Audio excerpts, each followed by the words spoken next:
So you want to be a policy entrepreneur? Michael Mintrom. School of Social Sciences, Monash University, Melbourne, Australia. Abstract. Policy entrepreneurs are energetic actors who engage in collaborative efforts in and around government to promote policy innovations. Given the enormous challenges now facing humanity, the need is great for such actors to step forward and catalyze change processes. Academic research on policy entrepreneurs has flourished over recent years and, as a result, we know a lot about what makes for effective policy entrepreneurship. This article summarizes that research and offers insights for those who aspire to be policy entrepreneurs. The work of policy entrepreneurs involves various strategies, including problem framing, using and expanding networks, working with advocacy coalitions, leading by example, and scaling up change processes. These strategies call for sophisticated deployment of a range of attributes and skills enumerated here, many of which can be nurtured and taught. Article history received July 22, 2019, accepted September 26. Right here, right now is where we draw the line. The world is waking up. And change is coming whether you like it or not. Greta Thunberg, speech at the UN Climate Action Summit, 9/23/2019. Policy entrepreneurs reveal themselves through their attempts to transform policy ideas into policy innovations and, hence, disrupt status quo policy arrangements. Many examples can be found. John Kingdon, a political scientist and close observer of politics in Washington, D.C., popularized the concept of the policy entrepreneur, although he was not the first to use it. Kingdon suggested such actors could be in or out of government, in elected or appointed positions, in interest groups or research organizations. But their defining characteristic, much as in the case of a business entrepreneur, is their willingness to invest their resources, time, energy, reputation, and sometimes money in the hope of a future return. Kingdon asserted that policy entrepreneurs represent a distinct class of political actor, different from typical elected politicians, typical appointed officials, typical interest group leaders, and so on. Given the enormous challenges now facing humanity, the need is great for such actors to step forward and catalyze change processes. We have entered a period of world history where all governance will occur under climate change. The consequences are profound. The need has never been greater for extensive shifts from status quo ways of understanding and managing our relationship with the planet and its myriad ecosystems. No area of government activity will be immune from the disruptions to come. Efforts to drive policy innovation might involve introducing wholly new policies within specific jurisdictions, or they might involve making significant advances upon particular policies that are already in place. Following Kingdon's lead, many scholars have sought to understand what makes policy entrepreneurs stand out from others in and around policymaking circles. That effort has produced a convergence of views on the attributes, skills, and strategies commonly associated with policy entrepreneurs. Those findings inform the discussion in this article. To date, researchers have found great diversity in the policy issues that policy entrepreneurs care about and their reasons for caring about them. Transforming policy ideas into policy innovations with the intention of disrupting the status quo requires considerable capability. No individual could do such work alone. Therefore, while the literature on policy entrepreneurship often places the focus on specific individuals, how they collaborate with others is always fundamental to explaining the development and promotion of policy innovations. Some contributors to this literature have suggested that organizations, such as the Intergovernmental Panel on Climate Change, can serve as policy entrepreneurs. To the extent that collective entities consistently and effectively nurture and train professional staff who promote policy innovation, then it would seem reasonable to call such entities policy entrepreneurs. 1. Attributes, skills, and strategies of policy entrepreneurs. Before separately discussing attributes, skills, and strategies of policy entrepreneurs, it is useful to explore the nexus that exists among them. Strategies can only be effectively deployed by people possessing specific attributes and skills. Further, while skills can be acquired, such acquisition depends on attributes that tend to take longer to nurture. This set of relationships is portrayed in Figure 1. Figure 1. Common attributes, skills, and strategies of policy entrepreneurs. With respect to attributes, those fitting the description of a policy entrepreneur are likely to be ambitious in pursuit of a cause, to exhibit social acuity, to be able to pass a relevant credibility test, to display sociability, and to be tenacious. Driving a major policy innovation takes serious commitment and energy. Those who are prepared to do this must be motivated by a bigger vision for a better future. They must also be adept at interpreting social situations if they are to influence others.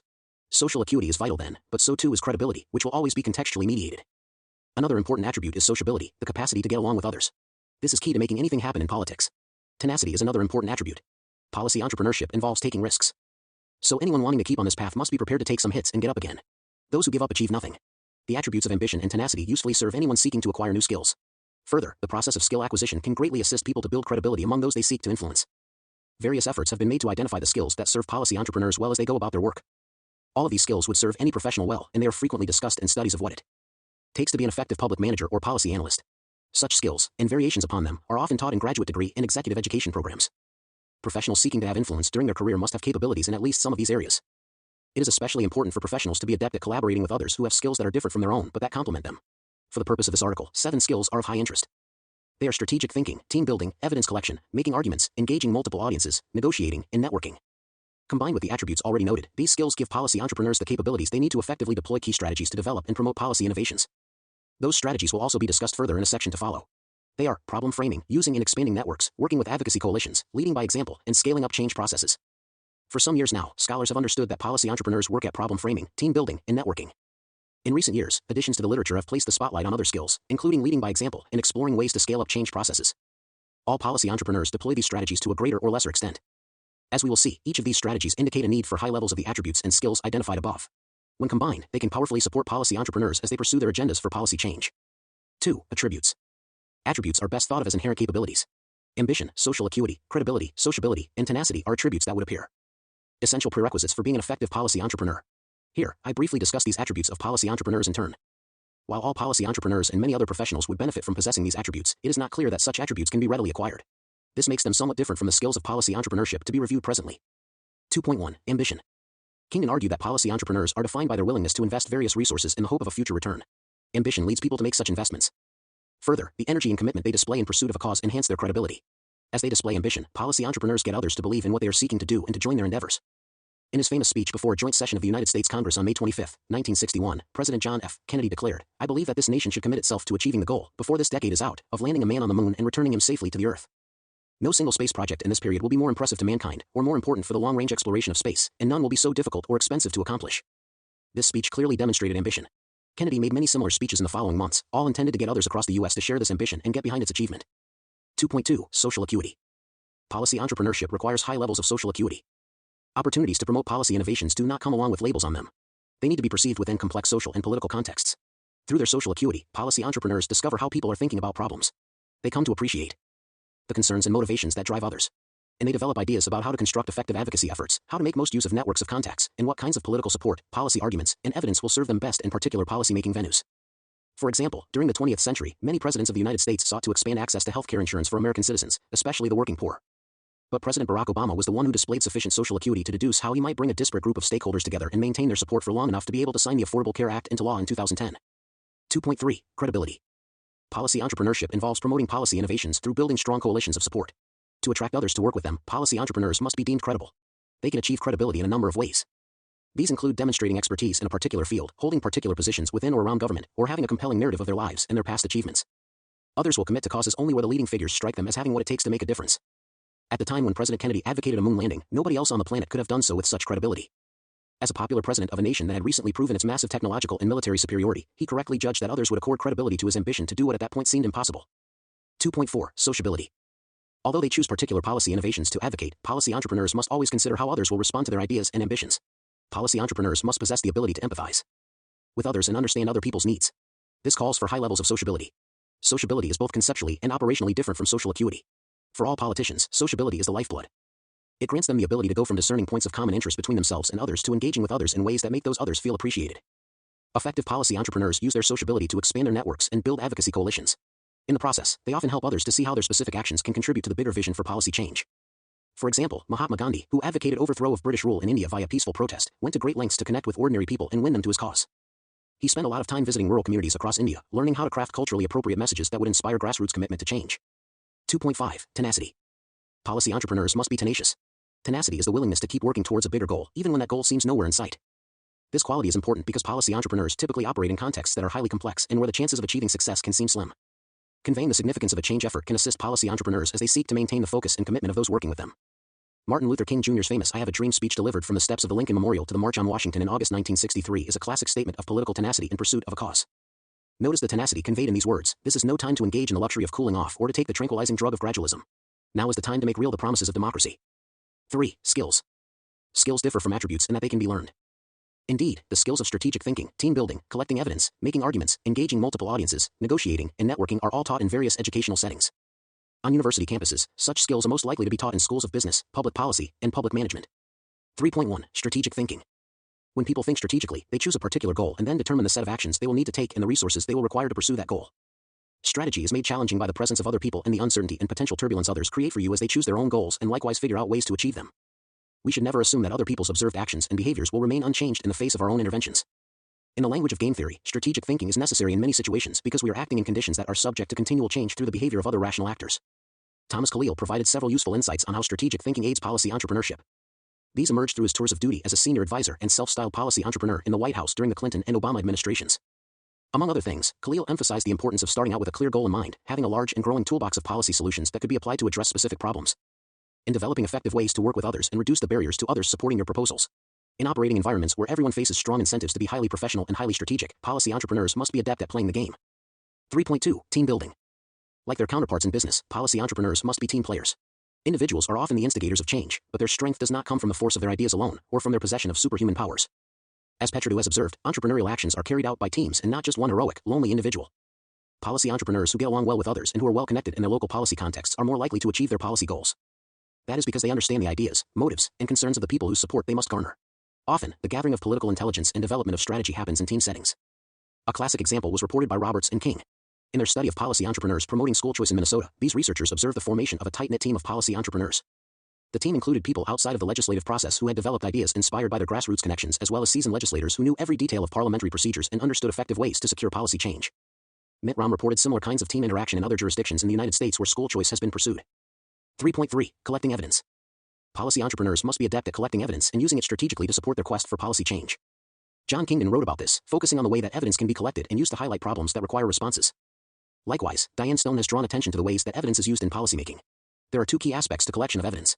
The first is to be aware of what existing evidence can serve to advance a specific perspective on a problem. The second is to find ways to collect new evidence that can be used strategically to promote a specific policy innovation. Social scientists often despair at the lack of rigor associated with use of evidence in policy discussions. From within the cut and thrust of politics, however, it is clear that no universal standard is applied to determining what evidence should be given most attention or should be conferred most credibility in policy discussions. The art of evidence collection is to establish a rigorous, defensible base of data to support a given position and to present it and discuss it in ways that most effectively draw others to the cause. None of this is easy. The most experienced and senior public servants often struggle with determining how best to advance policy discussions with elected decision-makers. 3.4. Making arguments.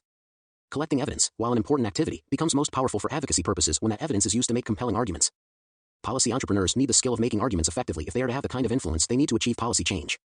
Those arguments need to be made to both build support for a policy innovation and to diminish opposition to change. When gaps in evidence and data serve to weaken a preferred position, it is incumbent on the policy entrepreneur to consider ways that new evidence or data can be found. This means that making good arguments purely on the substance of a policy issues can take years and months, not days. However, beyond what is needed to fight what Gramsci called a war of position, policy entrepreneurs must also be adept at tactical argumentation, at making persuasive arguments at every turn, in order to promote their policy innovation. When policy entrepreneurs are good at making arguments, they become better able to win others to their cause and build coalitions of supporters. 3.5. Engaging multiple audiences. Many professionals spend a lot of their work time generating and synthesizing knowledge that has the potential to change the minds of people holding a variety of position in the policymaking community and the broader polity. Although presenting that information in one way might make it persuasive to one particular group, to extend the influence of our work, we usually need to find ways to reach other audiences. Thus, we need to tell the same story in different ways. Doing so means emphasizing different points to different audiences while maintaining a consistent broader message. The mechanics of telling the same story in different ways are often seen when organizations present the results of a major policy project. For example, it is commonplace to see the launch of a major report being accompanied by seminars, workshops, press releases, short videos, blogs, tweets, and a strategically chosen series of one-on-one meetings with key decision-makers or stakeholders. Policy entrepreneurs must find ways to engage multiple audiences. This requires carefully reflecting on the nature of the content and mode of delivery that will be most effective in making the desired connection with each specific audience. This is the practical manifestation of what William Riker called her aesthetic, the discovery and emphasis of specific common interests that will lead multiple parties to support an idea that, at the outset, might seem unlikely to gain much support at all. The work of engaging multiple audiences is essential for building support for a policy innovation, reducing opposition to it, and maintaining the commitment of advocacy coalitions. 3.6. Negotiating. Policy entrepreneurs seek to change the status quo through the introduction of policy innovations. However, people who benefit from the status quo rarely welcome someone with plans to disrupt it. This inevitably raises the prospect that the things policy entrepreneurs talk about and the actions they take will fuel conflict and meet with resistance. Given this, the skill of negotiating can be of high value to a policy entrepreneur. This skill can assist a policy entrepreneur to win support from those who stand to gain from policy change. It can also assist in reducing the emergence of conflict and the scope of conflict from those who stand to lose from that change. The literature on negotiation and conflict management frequently emphasizes the value of focusing on interests rather than positions. For policy entrepreneurs, this means recognizing that policy changes typically deliver a spectrum of impacts. The key is to look for ways to make positive impacts salient and find ways to reduce negative impacts or mitigate them by offering additional benefits that tend to compensate for any losses. Any knowledge and experience that can help policy entrepreneurs to effectively structure negotiations and work through them will serve them well as they pursue their policy goals. In this regard, policy entrepreneurs must often act like politicians engaging in the art of logrolling and is doing a favor in one context in the expectation of receiving an equivalent return favor in another. 3.7. Networking. Stretching back to Moore's study of organizational innovation and Walker's study of the spread of policy innovations, we find that those actors most able to promote change in specific contexts have typically acquired relevant knowledge from elsewhere. Kammerer and Namhata and True and Mintrom, among others, have demonstrated that engagement in relevant policy networks spanning across jurisdictions can significantly increase the likelihood that advocates for policy change will achieve success. Many scholars of the policymaking process have portrayed it as something equivalent to a group of continuous conversations among interested parties. The content of these conversations changes over time, as do the people involved. Yet the procedures followed in formal political institutions, such as city halls and legislatures, help to structure policy conversations in and around these centers of power and support the emergence of norms of appropriate formal and informal behavior among participants. The set of ongoing interactions among participants in these policy conversations can be thought of as representing ties in policy networks. Anyone seeking to have influence in policymaking must develop excellent awareness of the nature of the policy networks operating around them and determine effective ways to participate in them.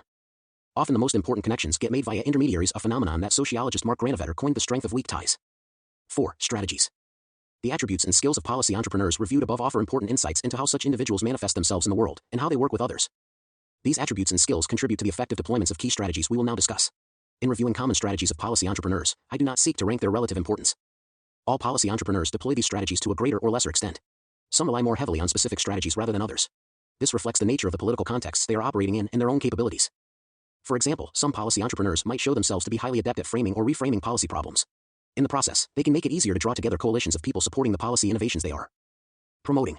At other times, policy entrepreneurs might display considerable strength in networking. Those who are adept at networking across jurisdictions can often identify policy innovations and advocacy strategies that they can subsequently pursue in their own jurisdictions. However, to do this well, they must either have sound networks in and around local policymaking venues, or be highly effective at working with people who do. As we will see, all of the strategies reviewed here indicate a need for high levels of social acuity, sociability, and tenacity. In addition, if policy entrepreneurs lack motivation and credibility, then knowledge of how to deploy these strategies will be of little use. If you want to be a policy entrepreneur, you have to commit to a seriousness of purpose in developing your skills and deploying strategies that would leave most people scratching their heads. 4.1. Problem framing. The political dynamics of problem definition have been explored extensively by policy scholars over the past few decades. Problems in the policy realm invariably come with multiple attributes. How those problems get framed or what attributes are made salient in policy discussions can determine what individuals and groups will pay attention to them. This suggests that advocates of policy change can improve their chances of building winning coalitions if they portray problems in new ways. Problem framing, then, can be used to shape how people relate specific problems to their own interests.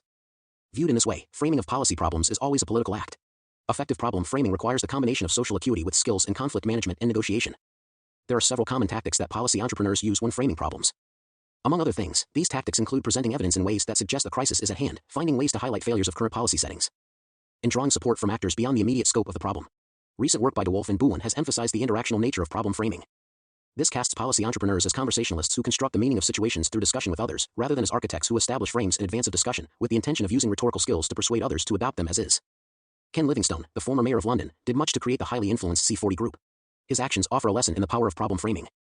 Livingstone's fundamental problem framing act involved representing cities rather than nation-states as central agents in the response to climate change. By framing climate change as a fundamental issue facing urban populations, Livingstone showed other city leaders how to assert themselves as central players on climate change policy. Members of the group subsequently came to frame the increasing pressures that cities are facing: population growth, planning policy, infrastructure provision, and so on, as presenting major opportunities to lower their carbon footprint through more efficient infrastructure and planning. Further, Livingstone's framing of climate change as an urgent matter also helped him advance the view that there are already many helpful practical actions being taken in cities around the world. As Livingstone told the story, a great deal of good could be achieved, and achieved quickly, through cross-jurisdictional sharing of knowledge of what works. By promoting this portrait of cities, Livingstone argued for more extensive interconnection of an already established capacity for both mitigating and adapting to climate change. 4.2. Using and expanding networks. Policy entrepreneurs understand that their networks of contacts represent repositories of skills and knowledge which they can draw upon to support their initiatives. Mintrom and Vergari showed that engagement in cross-jurisdictional networks helps policy entrepreneurs as they seek to gain legislative consideration for policy innovations. Meanwhile, for the same set of policy entrepreneurs, engagement in networks in and around government in their home jurisdictions is vital for gaining legislative adoption of those policy innovations. In short, the external ties matter for idea generation and the diffusion of ideas. The internal ties matter for actually making change happen. These observations are consistent with findings of Arnold, Nguyen Long, and Gottlieb, who applied a sophisticated approach to network analysis to explore how policy entrepreneurs in the state of New York engaged in advocacy efforts regarding high-volume hydraulic fracturing. They found that policy entrepreneurs who enjoyed a larger coalition of allied interests in the relevant municipal governance network tended to attain more policy success. Further, those who sought to upset the status quo, which typically meant those opposed to fracturing, benefited from being able to access and deploy novel, policy-relevant information and resources. By doing so, they were better able to challenge the pro-economic development interests that often dominate local government. These observations on the power of networks are also consistent with the findings of Anderson, DeLeo, and Taylor regarding the crucial use that policy entrepreneurs make of credible information provision as they seek to gain trust with legislators and influence agenda setting. 4.3. Working with advocacy coalitions. Working with advocacy coalitions is closely related to building teams and making use of network connections. Paul Sabatier developed the Advocacy Coalition framework, which has been highly influential among scholars of public policy. Sabatier defined an advocacy coalition as people from a variety of positions who share a particular belief system, for example, a set of basic values, causal assumptions, and problem perceptions, and who show a non-trivial degree of coordinated activity over time. The glue that holds an advocacy coalition together is its members' shared beliefs over core policy matters. The Advocacy Coalition framework assumes that members of coalitions will disagree often on minor matters, but that disagreement will be limited. The framework rejects the possibility that coalitions of convenience motivated by short-term self-interest can have lasting impacts on policy directions. Mintrom and Vergari used evidence from Michigan to show how policy entrepreneurs promoting educational change worked with and influenced an established advocacy coalition to promote policy change. While there may be times when policy entrepreneurs work to establish advocacy coalitions, it is reasonable to expect that they more frequently engage in actions that serve to build on the strengths of coalitions that already exist in some form. The effort of Robert Klein to secure government funding for stem cell research in California offers a good example of how a policy entrepreneur can work with an advocacy coalition. In 2002, California became the first state in the United States to pass legislation that explicitly allowed stem cell research involving both the destruction and donation of human embryos. The bill was intended to bolster the attractiveness of California as a location for stem cell researchers.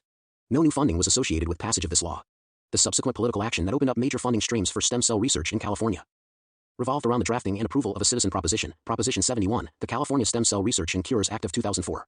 Klein spearheaded the move to secure extensive support for stem cell research in California. Klein, a multimillionaire and graduate of the Stanford Law School at Stanford University, made his fortune through the development of state-funded low-income housing in California. During his career, he gained extensive experience engaging in quiet actions to secure political support for property development activities.